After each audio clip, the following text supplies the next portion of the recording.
Going to sow some Swede today, or Swedish turnip as it's otherwise known. And we're going to pot some into these trays and see if we can get quite a few going. It's perfectly fine to start sowing Swede now because they're a long-term crop and you won't harvest them till around Christmas. They're also pretty easy to grow as well because they're quite an hardy crop. They don't mind cool temperatures and they don't mind growing in heavy soil as well. They do like cool, damp conditions, but they still grow perfectly fine through summer as well. If you've got an area that's a heavier soil, then put your Swedes in there because, as I said, they don't mind growing in those conditions at all. So we'll get some compost in here and then sort these seeds out. So we've popped his compost in, so I'm just going to firm this down a little as well.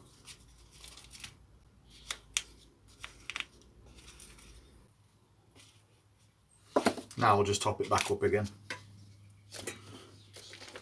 What I'm going to do for these seeds is they're quite tiny, so I'm going to just make a very shallow hole in here. That should do it. Now we'll have a look at these seeds. So you can see what I mean about the seeds. They are really small. And what I'm going to do is put 2 in each.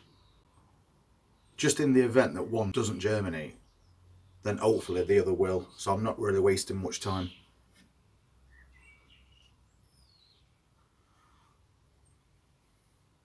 And this little tray is going to hold 24 Swedes, which is okay. They're not bad sized cells either, but they're taking up very little space. I have multi-sown these before and I've grown them on as a clump of 3. And they did work to some extent, but we only got really small Swedes out of them and they were kind of long rather than being round.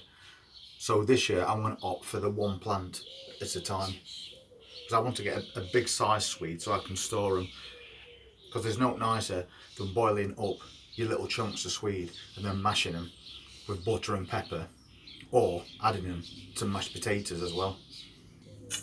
And I'm just going to lightly cover them because, as I say, I want them to come through as soon as possible. So that's where colander comes in. A very light covering for compost over the top, and then we'll just smooth it over to make sure those holes are properly covered. And then we just need to water it in.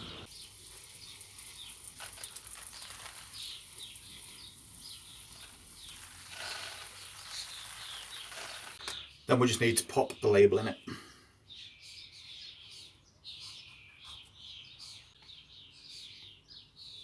And because now the temperatures are between 65 and 75 and above 50 through the night, these should germinate within 7 days.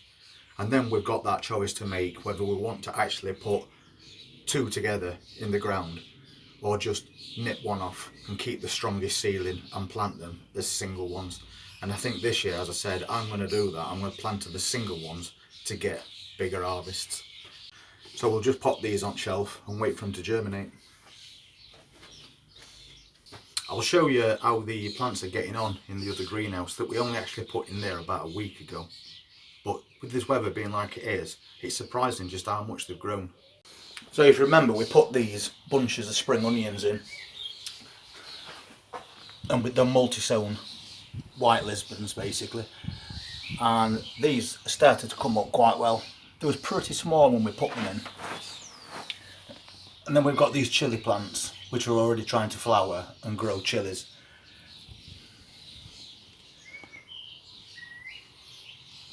If you wanted these plants to grow bigger, then you'd have to take those little flowers off to allow them to get more established before they start trying to give you fruit. And those little clumps of lettuce that we put in, they've gone quite mad, which is really good. I mean, these can be cut for harvesting now if we wanted. And then we did the multi-sown beetroots for leaves, and they again were really small. And these sunflowers have basically grown 4 times the size they were when we put them in.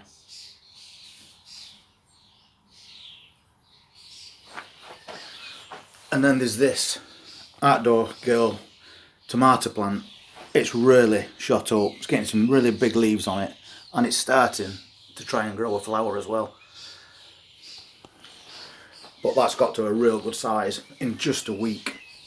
And those little Gardener's Delight tomato plants that we put in, I've also put quite a bit of growth on.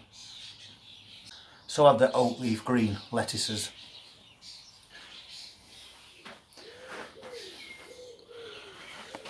And those carrots that we left in, because they were basically volunteer carrots, they've shot up as well in a week. So, as you just saw, things that we only put in that greenhouse a week ago have trebled in size, thanks to this extra bit of warmth that we're getting now. So when you sow your seeds now, they are going to germinate quicker. But once they've germinated, the seedlings are going to grow quicker. So we've got past that early spring period where when your seeds did germinate, the little plants took such a long time to be actually anything to look at. Which means you can plant them out sooner, and then they've got a longer season. So yeah, if you want to grow Swedes, you can still sow seeds for those now and next month as well if you wanted. But I prefer to do them in May to harvest by December. If you want to see what else we do in garden over the next few months, just hit that subscribe button and press that notifications bell, and we'll see you all on the next video. You all take care. Thank you.